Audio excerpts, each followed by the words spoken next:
Davom huquqni muhofaza qilish va kuch tuzilmalari uchun kadrlar tayyorlashning mutlaqo yangi yondashuvlariga bag'ishlangan nufuzli xalqaro anjuman o'tkazildi.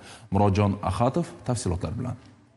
Toshkent mezbonlik qilgan huquqni muhofaza qilish va kuch tuzilmalari uchun kadrlar tayyorlashning zamonaviy yondashuvlariga bag'ishlangan xalqaro ilmiy-amaliy konferensiya mamlakat xavfsizlik tizimida yuz berayotgan chuqur transformatsiyaning mantiqiy davomidir. Mazkur tadbir El-Yurt Umidi jamg'armasi hamda O'zbekiston Respublikasi huquqni muhofaza qilish akademiyasi hamkorligida tashkil etilgani uning amaliy va tizimli ahamiyatini yanada oshiradi. Bugungi globallashuv va shiddatli taraqqiyot sharoitida, demak, hozir ko'ryapmiz, juda ham vaziyat o'zini ustida ishlash taqozo etyapti. Har bir sohada va harbiy xizmatchilar va huquqni muhofaza qiluvchi organlarning malakasini oshirish, ularning bilimini doim oshirib borish maqsadida El-Yurt Umidi jamg'armasi ushbu mazkur tizim xodimlarini 1 oydan 6 oygacha bo'lgan davr mobaynida xorijga yuborish mexanizmini tashkil qilish bo'yicha ishlar olib borilyapti va yo'lga qo'yilyapti. Bu yangi mexanizm, demak, mazkur sohadagi xodimlarni bilimini yanada chuqurroq egallab, vatanga qaytib,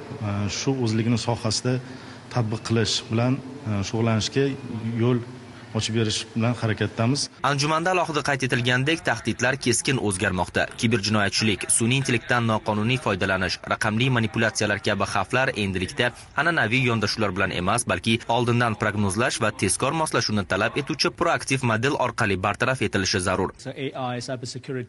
Bugungi kunda sun'iy intellekt, kiberxavfsizlik va kvant texnologiyalari kabi yo'nalishlar global kun tartibini belgilab bermoqda va universitetimiz allaqachon o'z e'tiborini ularni rivojlantirishga qaratgan.